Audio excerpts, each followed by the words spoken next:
Hello दोस्तों, मैं मिनाल दे और आज मैं फिर से एक न्यू वीडियो लेके आपके सामने आ गया हूँ। थंबनेल देखकर तो आप सब लोग समझ ही गए होंगे कि आज मैं किस कैरेक्टर के ऊपर बात करने वाला हूँ। एंड आई एम श्योर मेरी तरह आप सभी लोगों का ये फेवरेट कैरेक्टर है Loki the god of mischief. Loki season 1 and 2 देखने के बाद ये वीडियो तो बनता ही है, जहाँ लोकी के कई सारे वेरिएंट्स एंड फॉर्म्स हमें देखने को मिला है। बट आज मैं इस वीडियो में सिर्फ टॉप 10 मोस्ट पावरफुल लोकी वेरिएंट्स के बारे में ही बात करूंगा। एंड ये वेरिएंट्स सिर्फ एमसीयू की नहीं बल्कि कुछ कॉमिक में एग्जिस्ट करने वाले वेरिएंट्स के बारे में ही मैं बात करूंगा और कुछ उनके स्टोरी कितना ज़्यादा सिमिलर है या डिफरेंट है। तो चलिए बिना किसी देरी के let's start the video. Number 10 पे आता है एलिगेटर लोकी।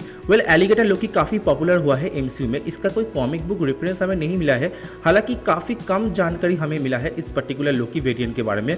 बट इसके पास सुपर स्पीड है जो इसे बाकी सारे एलिगेटर से फास्ट एंड पावरफुल बनाता है। और क्योंकि लोकी किसी भी लिविंग बीइंग में शेप शिफ्टिंग कर सकता है, तो मे बी इसीलिए ये वाला वेरिएंट बाकी सारे वेरिएंट से डिफरेंट है। नंबर 9 पे आते हैं प्रेसिडेंट लोकी। इस लोकी का अपीयरेंस हमें एमसीयू में देखने को मिला है, जहाँ पे वो वॉइड पे बहुत सारे अदर लोकी वेरिएंट्स के सपोर्ट में आके वहाँ का किंग बनना चाहता था। पर अनफॉर्चुनेटली एलिगेटर लोकी ने उसका राइट हैंड काट के खा लिया था। प्रेसिडेंट लोकी का अपीयरेंस सीधा कॉमिक बुक से लिया गया है, जहाँ वोट लोकी नाम के 4 मिनी सीरीज रिलीज हुआ था जून 2016 में, जहाँ पे इस सीरीज की स्टोरी लाइन लोकी के एक पॉलिटिकल कैंपेन चलाने के ऊपर बेस्ड है जो प्रेसिडेंट ऑफ यूनाइटेड स्टेट के लिए था। बाद में रिपोर्टर निसा कोंड्रेरास ने लोकी का पर्दाफाश कर दिया था और लोकी का प्लान अनसक्सेसफुल रहा। नंबर 8 पे आता है बॉस्टफुल लोकी। लोकी का ये वेरिएंट काफ़ी अलग है दूसरे वाले वेरिएंट से, क्योंकि ये लोकी खुद को बहुत ज़्यादा पावरफुल बताता है कंपेयर टू अदर्स लोकी, जिसका नेक्सस इवेंट ये था कि उसके टाइमलाइन पे उसने अकेले captain America and iron man को डिफीट किया है और 6 इन्फिनिटी स्टोन को भी हासिल कर लिया था।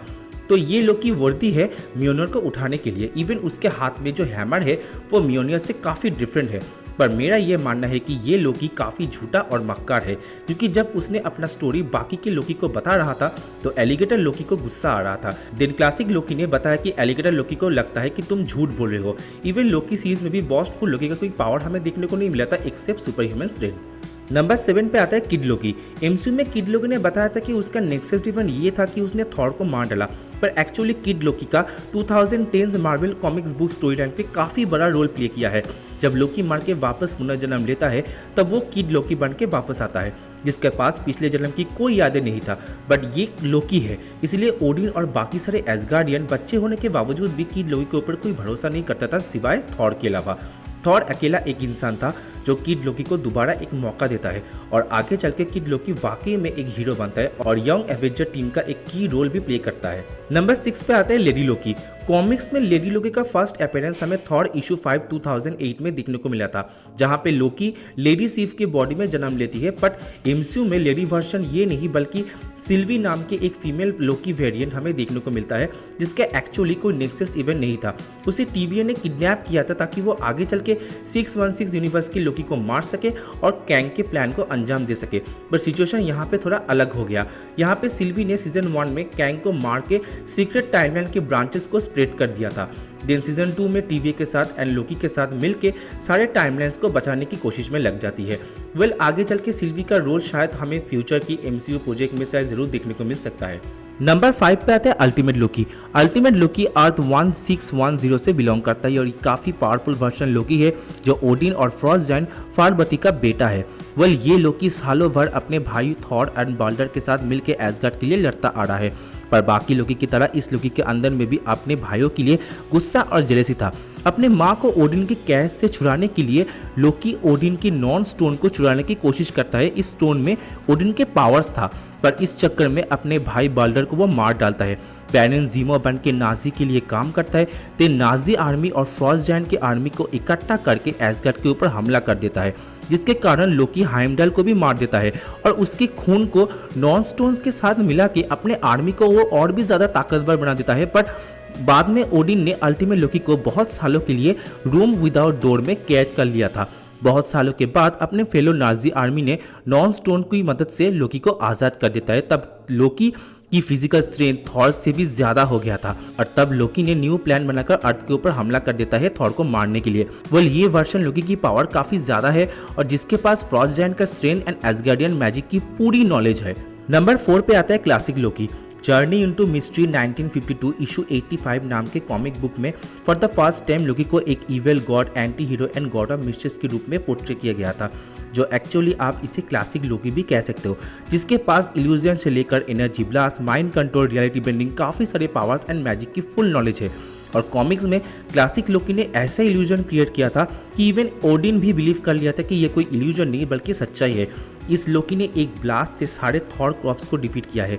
Silver surfer and X Man apocalypse इन दोनों यूनिवर्सल लेवल थ्रेट के साथ फाइटिंग में जबरदस्त टक्कर दिया था, एक पूरे सिटी को कैंडी में बदल दिया था एंड सर्टर के ब्लास्ट से भी सर्वाइव कर गया था। वेल कॉमिक्स में classic Loki pure evil and universal level threat है।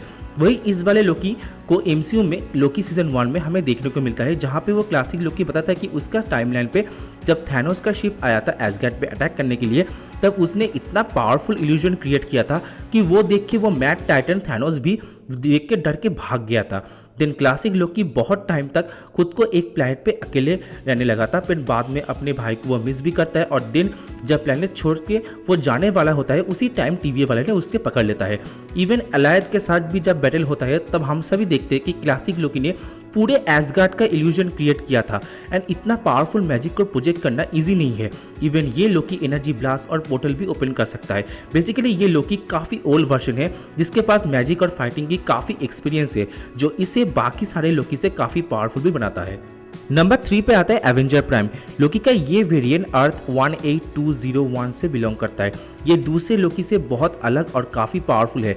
वह इस यूनिवर्स में थॉर एक एक्सीडेंट के थ्रू छोटी उम्र में भी मर जाता है, जिसके चलते मियोनर का मालिक और एसगार्ड का किंग लोकी बनता है।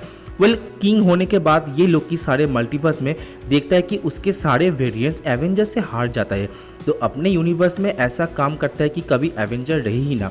पर इस चीज़ के कारण लोकी के यूनिवर्स में बाकी थ्रेड्स से भी उसे फाइट करना पड़ता है, जैसे celestial, infinity goblet with Thanos, Galactus, पर ये लोकी सबको हरा देता है एंड बाद में उसे रियलाइज होता है कि वो इकलौता लिविंग बीइंग है पूरे यूनिवर्स में और कोई जिंदा ही नहीं है। देन बाद में डिप्रेस होकर और लोनलीनेस के कारण वो एक सूरज में अपने आप को सैक्रिफाइस करने की कोशिश करता है, पर वहाँ पे वो मरता नहीं बल्कि वो गॉड क्वारी नाम के एक जगह पे आके गिरता है और वहाँ पे गॉड क्वेरी उसे पनिश करता है कि उसके पिछले क्राइम्स के लिए, और उसे लोकी से एवेंजर प्राइम में ट्रांसफॉर्म कर देता है। वह लोकी एवेंजर प्राइम में ट्रांसफॉर्म होने के बाद वहाँ पे एवेंजर टावर बनाता है और रियलिटी को चेंज करके मल्टीवर्स के सारे एवेंजर को इंक्लूड करता है और सीक्रेटली मल्टीवर्स को प्रोटेक्ट भी करता है एवेंजर के साथ मिलकर एवेंजर प्राइम बन के। नंबर 2 पे आता है द नेक्रोगॉड लोकी। ये एक ऐसा लोकी है जिसके पास नेक्रोसॉर्ड आ गया था और ये लोकी सेम यूनिवर्स से बिलोंग करता है जहाँ पे ओल्ड किंग थॉर एग्जिस्ट करता है। वेल ये लोकी गैलेक्टिक्स से नेक्रोसॉर्ड को चुरा लेता है। ईगो द लिविंग प्लैनेट भी नेक्रोसॉर्ड से बॉर्न होना चाहता था, पर लोकी बड़ी चालाकी से नेक्रोसॉर्ड को हासिल करके बॉर्न हो जाता है। दिन वो बन जाता है नेक्रोगॉड लोकी, जिसके पास क्लासिक लोकी की तरह सेम मैजिकल एबिलिटी है, बट जो चीज़ इसे और भी ज़्यादा डेंजरस बनाता है वो है नेक्रोसॉर्ड, जिसके साथ लोकी बॉर्न होने के बाद लोकी का फिजिकल एंड मैजिक पावर और भी ज़्यादा बढ़ जाता है और सिम्बियोट्स की तरह डार्कनेस की पूरी पावर मिल जाता है उसे, पहले से ज़्यादा evil and dark. Necrogod Loki के पास सेम टाइप की एबिलिटीज होने के साथ साथ necromancy, dark energy projection, time travel and matter manipulation की पूरी पावर आ जाता है। उसने तो अर्थ के इंटायर पॉपुलेशन को मिटा दिया था, इवन ओल्ड किंग थॉर को डिफीट भी कर चुका है एंड इन दोनों बैटल से पूरे एसगार्ड और सन डिस्ट्रॉय हो गया था। बाद में गॉड के कारण वो नेक्रोसॉर्ड को खो देता है और ये वही गॉड द गॉड बुचर है जिससे 3 थॉर ने मिलकर हराया था and Necrogod Loki god the god butcher से काफ़ी ज़्यादा पावरफुल है। आई थिंक आप लोग समझ गए होंगे कि विदाउट नो डाउट नेक्रोगॉड लोकी नंबर 2 पे रैंकिंग पे क्यों है। एंड फाइनली नंबर 1 पे आते हैं द गॉड ऑफ स्टोरीज लोकी। अब यहाँ पे कॉमिक्स एंड एमसीयू में गॉड ऑफ स्टोरीज लोकी की कहानी बहुत अलग है। वेल कॉमिक्स में लोकी जब गॉड ऑफ स्टोरीज बनता है, जो लोकी अपनी पूरी जिंदगी में जो काम उसने किया था वो सब कुछ रियलाइज करके एक डिफरेंट पाथ ढूंढता है अपनी कहानी को आगे बढ़ाने के लिए और अपने स्टोरी को रीराइट करना भी चाहा। इवन गॉड ऑफ स्टोरीज लोकी इतना पावरफुल है कि जिसने नॉर्स माइथोलॉजी को बनाया था, those who sit above in shadows, उन गॉड्स को भी वो हरा देता है। आई मीन वो उसे लिटरली डरा देता है, जो चीज़ ओडिन ऑल फादर भी नहीं कर सका था। गॉड ऑफ स्टोरीज लोकी के पास टाइम स्पेस एंड रियलिटी को बेंड करने की पूरी पावर है। वो किसी के भी साथ उसकी पूरी जिंदगी कहानी पूरा चेंज कर सकता है।